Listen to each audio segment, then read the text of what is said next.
Treacherous terrain between Capricorn and Aquarius is the subject of this video. Because this year and last year we have been dancing over the last degrees of Capricorn and the early degrees of Aquarius. So it's very thematic of our times, current times, right? But also it's like the finale of our evolution, in terms of our soul evolution, in terms of our individuation, as in we are here to fulfill our purpose, our potential, which is essentially, as per one of my old videos, is about being everything we are in this given lifetime. And that being everything we are is the individuation process complete. So I personally don't think we ever complete it until we are ready to never incarnate again. That's my theory. But with that, I'm basically leading by saying that none of us are done with this, so it's applicable to all of us, right? And so this last leg of the journey, and it's not just the last leg of Pluto in Capricorn, which is very much this year. We'll have another visit in September, October, and November this year, and I'll link other videos that I've talked about this particular thing, transit. So it's not just the Pluto's last leg in of the journey in Capricorn, but it's our moving from Capricorn to Aquarius is the last leg of our individuation journey. And that's why it's so important to understand the treacherousness of the terrain, or to understand the terrain. And once we understand it, that transitioning terrain of the bridge, it's not even a bridge actually. A bridge would be too nice. It would be too Capricorn, like too safe, too holding you, It's a wilderness. It's the final frontier and then beyond. So understanding it would help us traverse it better, and then it might not even be as treacherous because we now know it, or we at least know it more. So I don't know if this is just going to be me starting on this, or the whole video will be about why this is so, but I will certainly start as why is this terrain so treacherous? In a nutshell, we are moving from safety into danger, or potential danger. And that's enough to scare us, even if the danger doesn't materialize, but it could realistically materialize, but it doesn't have to. However, the potential that we know that it could materialize is enough to scare us. And like I said, because that potential is real. So this is not just how we fear. This is, the fear when astrologers, amongst other people you probably watch on YouTube, speak of unless it's and myself included, unless it's a fear of you see a bear and therefore you want to run for your life, or you want to do something, and that fear is healthy because it will keep you hopefully safe. But the fear of rejection, fear of hurt, fear of all that, fear of all the other kind of emotional, psychological stuff, right? Not real, practical, life-threatening reasons for the fear, right? Those other fears are basically what's holding us back. But the real fear is real fear, and therefore reason, and thank goodness for that. So when we traverse from Capricorn to Aquarius, we are actually facing the fear of the bear. Literal, potentially, but meaning, maybe really a bear, but metaphorical more than anything. Because we are moving from the known to the unknown, but this unknown is not unknown just to us, it's an unknown, right? And so we really could have things that do you know what I mean? It's like when I say that it's unknown to us, something is unknown to us, and therefore it's a reason that it's holding us back, but it's known, other people know that it's not really, there is an actual real fear. In that scenario, somewhere deep down, we actually also know that we don't need to fear it, even though we think we don't know. So it feels like an unknown, and therefore we fear it. But we know that we don't really need to fear it. But that no is too faint, and it's like hidden, so we don't act on it, and it's, we don't hear it, kind of, yeah. But in this case, it's the unknown that no one knows, and therefore truly, like, the potential and the worst and the best scenarios are possible. And there is no safety latch, is that expression, or safety handle that you can pull because it's such an unknown. That's the Aquarius. And Capricorn is the opposite of that, is everything we know, because we have built it. Now, so that's, in a nutshell, why it's so treacherous. We truly are traversing a terrain that we have never been, no one has ever been on. But the intensity of this journey, and in my previous videos I talked about how this is like what's going to make us or break us. It's the deal breaker. It's making the most difficult decisions on this traversing. So you can also wonder, like, why is not Aquarius therefore the dangerous terrain? Because in a fact it is, but the problem, the difficulty, isn't in the terrain itself so much, but it's in the leaving of safety. That's the most terrifying thing. Simply because we know what safety is, and then we are choosing to leave it, right? That is really all that is at the root of this fear. It's like, you know, when they say, I think they say, like, better not to know, like, ignorance is bliss. Okay, that's the one. Ignorance is bliss. Now, if you were born into an Aquarian terrain, and you can't, meaning even if you're an Aquarius and therefore you are born into an Aquarian terrain, this doesn't apply to you. What I mean by that, you cannot, Aquarius, and whenever I speak here, I always speak in like natural zodiac terms, and in terms of the chart, natural zodiac chart, the sequence of signs and therefore houses and all that is a given. It's like, that's the map, right? So 11th house, or rather 11th sign, right, Aquarius, is simply, it's that. You cannot be born into the 11th. You can only be born into the first, which is Aquarius, Aries, right? That's what I mean. So no one can be born into an Aquarius terrain, but if we could, as if by some, illogical, innumerical, is that the expression, logic, we wouldn't have a reference point of safety, except for that Aquarian sense of maybe there is no safety, but we don't know better. We're ignorant of what feeling safe feels like, right?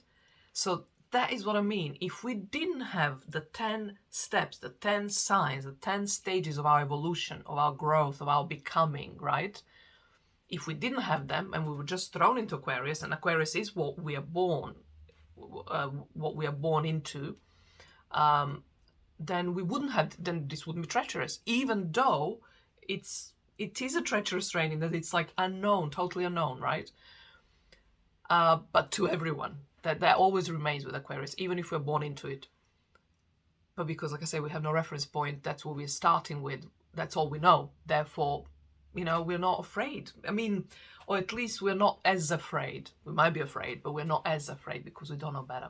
We don't know what safety really feels like. So we think, well, maybe this is all there is. And then we make do with it, and we make it work. But that's not the case. So with that, I don't know if I clearly kind of expressed, so I'm going to try again, the kind of another layer, or to emphasize or to underline once more why it's so treacherous, and why it's so scary. So I did speak to that, and that's a fact as well, astrological fact. But the other piece is that we have 10 steps to get Capricorn right.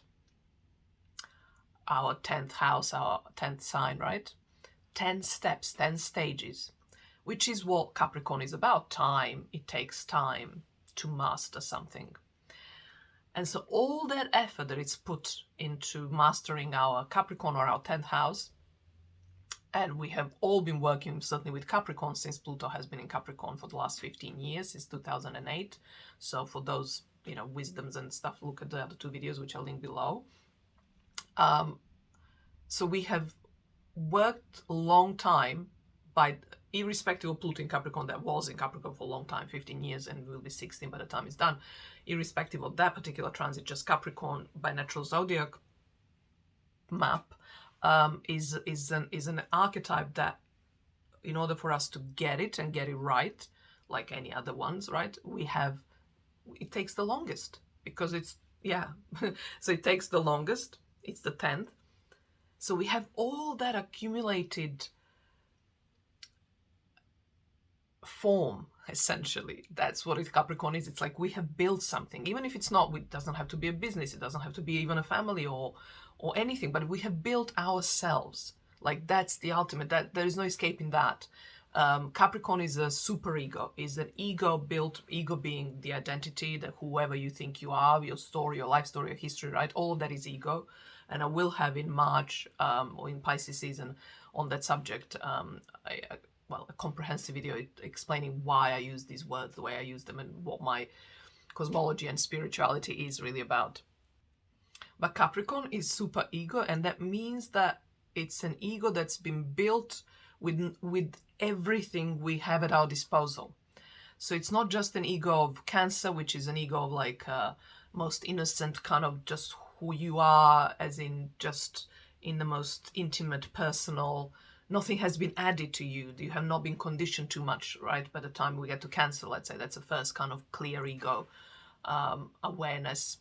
And then we have Leo and then Virgo and blah, blah, blah, blah, blah. By the time we get to Capricorn, there is so much that has been like chiseled, but also added, you know, if it's actually chiseling would be taking away. Well, yeah, maybe that too.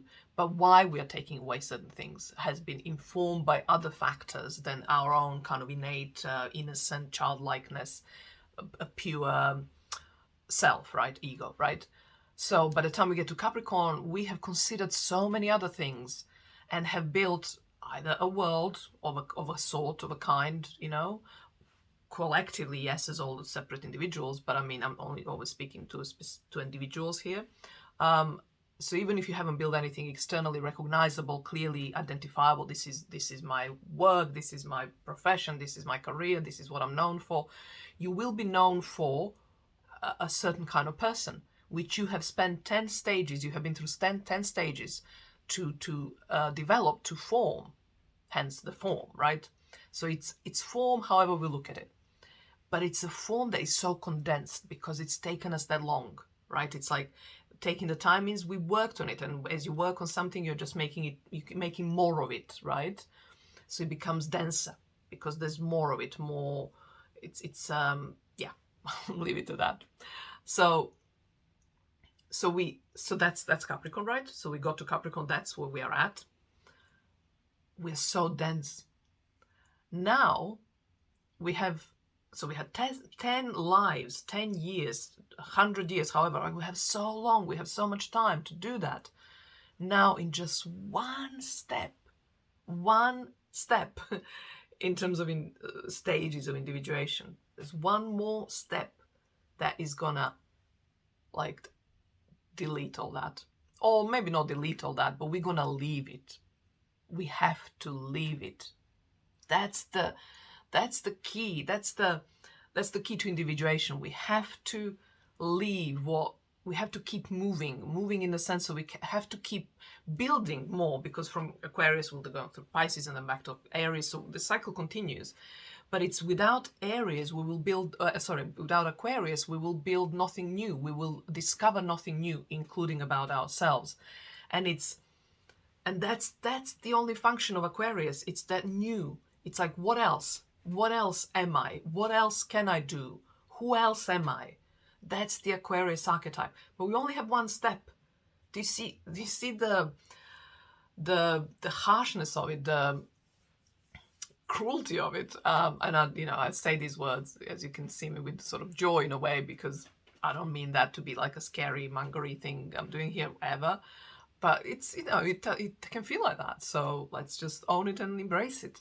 And so it's the fact that we don't have too much time to prepare for that leap. It is a leap. And it's a leap, I don't know, leap of faith. I don't know. No, I wouldn't call it fate when it doesn't sound like an Aquarius language. And we're certainly leaving Capricorn, so fate could be part of Capricorn, like a religion, another world we built, right? But we are leaving it, so that leap of faith doesn't work because it's leaping us away from it. So fate is, we're leaving fate behind, right? So that's why I don't think it's fate. It's just a leap. It's like leaping a trust, I think. Maybe that's a better word. Leap of trust, which I suppose could be fate. But fate, I think this is about trust in the self, right? As opposed to something beyond yourself, because we haven't got to Pisces yet. And in Aquarius, we're still just concerned with our ego. It's the ego starts to get porous. If in Capricorn we kind of culminate in our ego sense, like we have this super ego, which is ego made out of all the external stuff that we have added, deducted, we have used to shape us, right?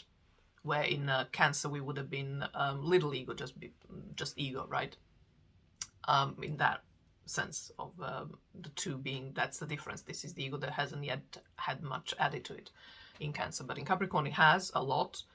But in Aquarius we're leaving that, so we're leaving it with an ego, but it's an ego that is capable of leaving everything that made it feel safe. So it's an ego that's almost, it's a healthier ego, and by healthier I mean it's less dense. So it's not moralizing, it's not I'm not moralizing here, I'm not saying it's better or anything, but it's less dense, and that in a sense prepares us for Pisces, where the density is gonna go like gone, poof, in the puff of smoke or whatever, dissolved. In Aquarius, the sheer fact and act that we're acting out of trust in the self that can exist, the ego that can exist outside of the built super ego structures, which we have done 10 stages, 10 years prior, as we built our way into Capricorn. So I made this, have I made this clear? So it's like we had so much, and I actually, just remembered my own personal story, which I'm not going to go into, it's far too intimate, but I remember that sense of like, I can't leave just now all this I've built. Like, I built so much in this particular area of my life. I mean, it's me. It's like, it's the mark I have left on the world. And so I don't want to destroy it. I don't want to leave it. This is the trouble. This is why it's so hard. And safety is kind of at the root of it. I started with safety because I always kind of go for what I think is at the bottom truth of something. And it is because it's my ego feels unsafe, because that sense of identity, or what I have built in my own case, but like I say, this is Capricorn full stop. We have invested so much of ourselves, our time, and work and all of that into becoming something. That's the fear, that's the dread. Like, who am I without this thing? And this is why Sun is in, in fall. No, in detriment. Or is it in fall? No, it's not. It's in detriment in Aquarius, because it's in domicile in Leo. Meaning, and in Leo, it's like this ego is now effervescent. It's like a next stage of ego after Cancer. It's this one. It's like, look at me in Cancer. Anyway, it doesn't matter. I'm not going to go into the whole chart piece. But my point is, its Sun is ego, and it's an ego that is very robust and rampacious and all that. But it's in detriment in Aquarius, because by then, when we step into Aquarius, we have released the shackles, we have loosened it, we have softened it, softening is again not the right word for Aquarius, but we have stripped it of all that is externally necessary to support it, right? So in some sense, we're back to Cancer, but it's now the Cancer that has the wisdom of the Capricorn, or has the wisdom of all that there is to making an ego, making a sense of self, right? So that's the saving grace. There is only just one step to get this right, to this final piece. But we have, thankfully, we have gone to the gym for 10 years or 10 days or 10 months or whatever, right? So we are strong. But it's still now having to leave all that we know that has built us into this strength and say, well, that's now, I'm done with that. That has served its purpose. It's coming up to its sell-by date. It's going to expire. It's going to crumble, it's not strong enough, it's not healthy enough, it's not alive enough, I have to move on to the new something else. So that's the impulse of Aquarius. So the fact that we have Aquarius, if we didn't have Aquarius, we wouldn't ever want to leave. I mean, it's an obvious thing to say, but in a sense, it still illustrates, I think, the point well, which is that if we don't have Aquarius, there is nothing calling us out of the structures that we have built. Now, why is it essential? So this is why is it essential that we make them move? Why don't we just like sit with these things that we have built and it's so part of us? Because that's the evolution, that's the individuation, because that's not all that we are. It's, life and just human existence is cyclical. It's like it's an upward cycle, but it's cyclical. And meaning it comes back to the same place over and over again. It's just every time it's like an octave higher, right? Until we are so high in terms of our vibration, into our, our evolution, until we are so full of ourselves, we have done all that we need to do, and we have met all of ourselves, right? And we only do that in Aquarius. We step out of all that we built, and then we start to build, and then we step out of it again. And then the cycle starts again. So the Aquarius muscle is the one that keeps us moving into the future, right? Of humanity. That's why it's the sign of humanity, of the future, right? Another piece, another difference between the two is that Capricorn is all about evidence. We have evidence. What we have built is evidence for who we are and how we are, and our successes or failures or however we define ourselves. That's the evidence. Capricorn is material evidence, where in Aquarius we don't have evidence, literally, because like I said earlier at the beginning, it's like it's an unknown territory. It's a proper unknown territory, like no one has seen before, right? So no evidence. So how uncertain is that? And then there is this other piece that makes this transition also hard, which is about differentiation. So by leaving that something behind, we are saying, and by seeking that something new, we are differentiating ourselves from all that we have built.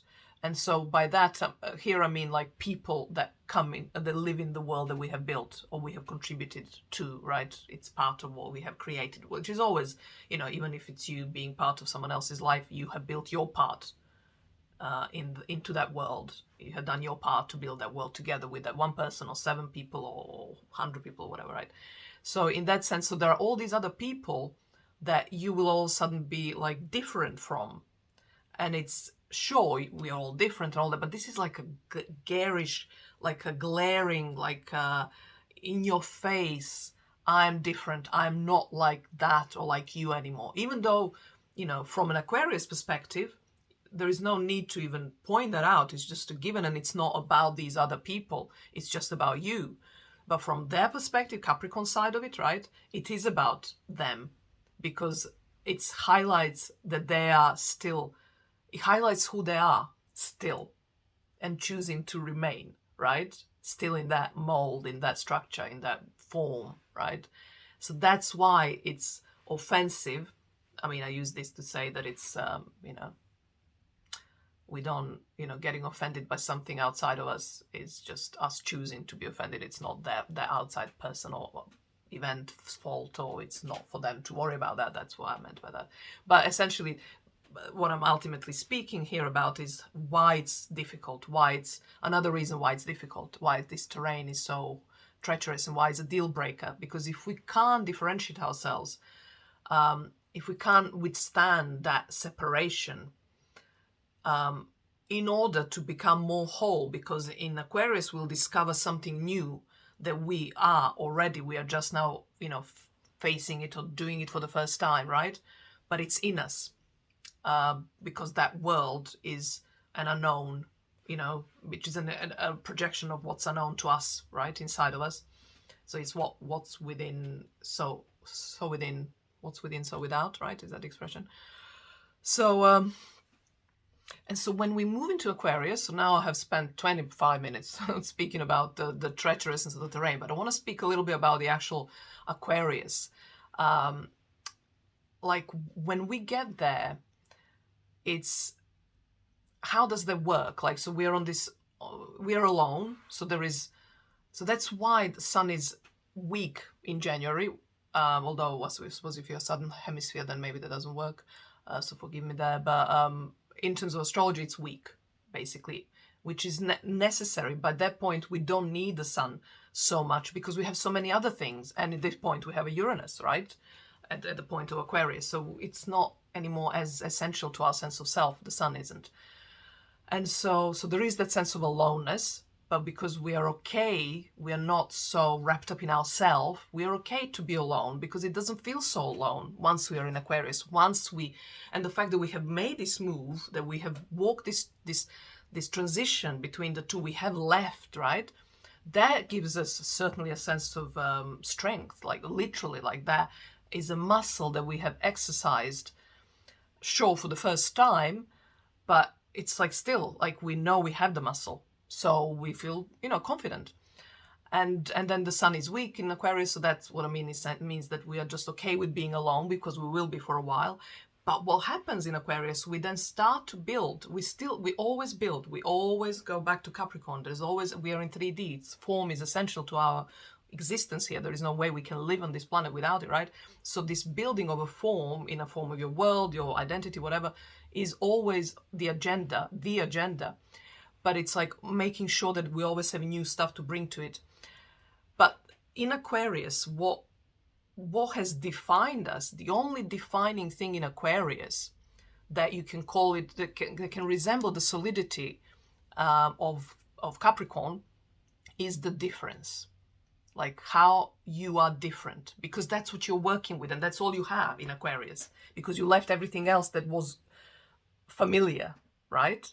So now all you have is the difference. And I think this will be probably one day, I don't know when I'll be talking about Pluto in Aquarius. It might not be, well, it might be one of the videos, but it might be later on, just so I have more time to live with the Pluto in Aquarius and feel it and all that. But anyway, but I do think one of its evolutionary jobs for us will be this. So that I'm about to speak to now. So, like I say, in Aquarius, the only defined part of our identity or ego is that difference, that we are different, because that's why we are here, and that's the only thing we have left while in Aquarius.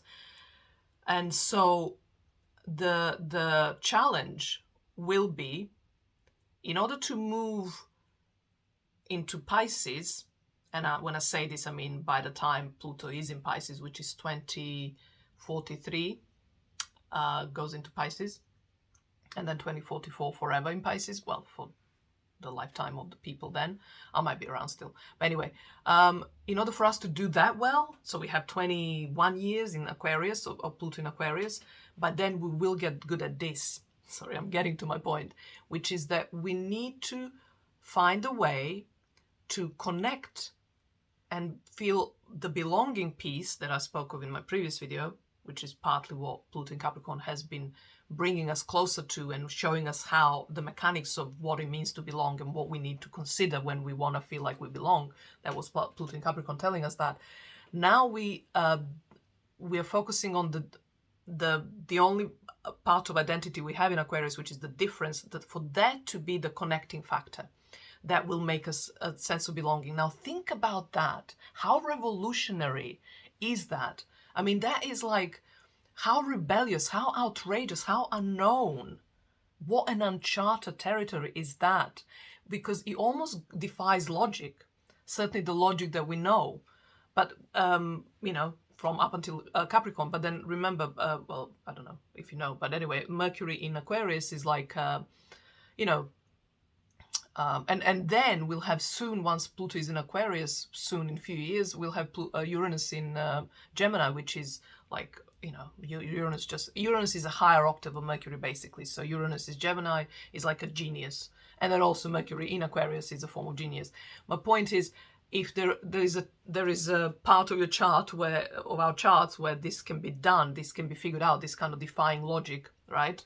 That's where Aquarius, which is that we find a way to connect and feel the belonging, not in spite of our differences, but because of our differences. Because in spite is still what's the word I'm looking for?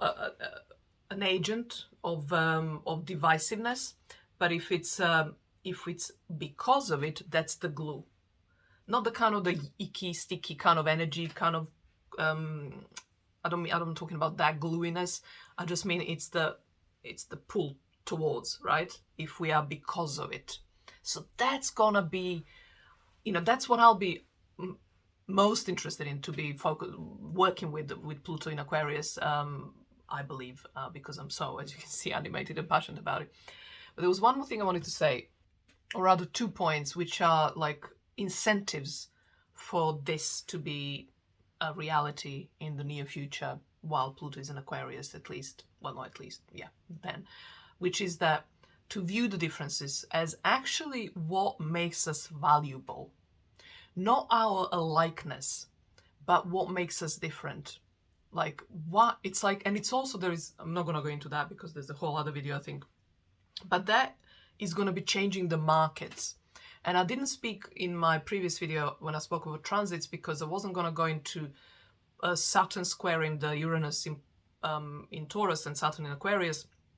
But I'm going to bring it in now because it kind of wasn't really flowing with that storyline that I was sharing then. And when I was talking about Saturn transits as a way of understanding Pluto through Capricorn transit, right? So Saturn in Aquarius, and we had it throughout 2021. Think about what you've been doing, what you were doing in 2021 throughout the whole year, because that's when that square was dancing all year. And that was from Saturn in Aquarius to Uranus in Taurus, which is this that I'm talking about. So the value Taurus of our differences, Uranus, is what's going to be the business model, Saturn. And so the more it will be like a democratic Saturn in Aquarius, democratic business model, far more democratic business model. So you won't have, and I'll be talking about this so much more in the coming months on here. We won't have any more people who have million followers. Eventually, we'll have millions of people with each for about 5,000 followers. Let's say, I don't know, maybe even less. Or maybe a little bit more. I mean, I don't know the number, it doesn't matter. My point is, you see the difference I'm drawing? Because then it's like a more evenly spread.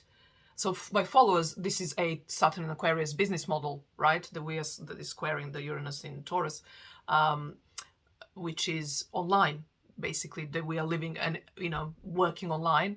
So that's what I mean. Followers are like potential clients, and however that is monetized, right? Whether literally working one-to-one or like on YouTube, you're getting paid, but because people watch your videos and all that stuff, right? So my point is, it will be the equal distribution. It's like almost socialism, right? But it's business. So it's like we are all getting an equal share of the market, or not literally equal, but it's far more fairly spread out.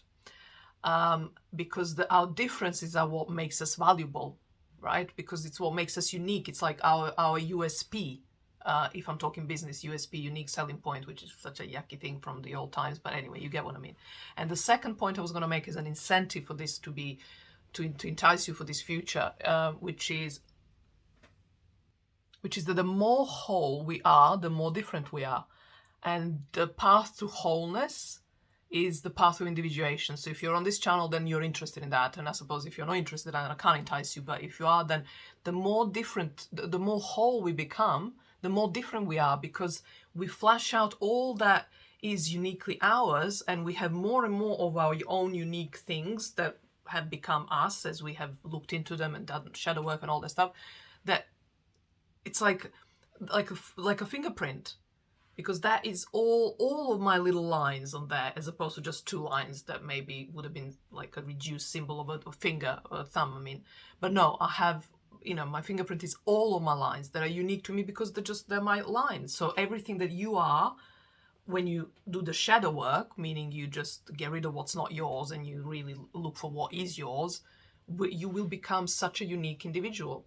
So if you're interested in individuation and becoming whole, there's a reason to celebrate your differences. And then the challenge will be, how do we connect? How do we feel connection with each other based on our differences?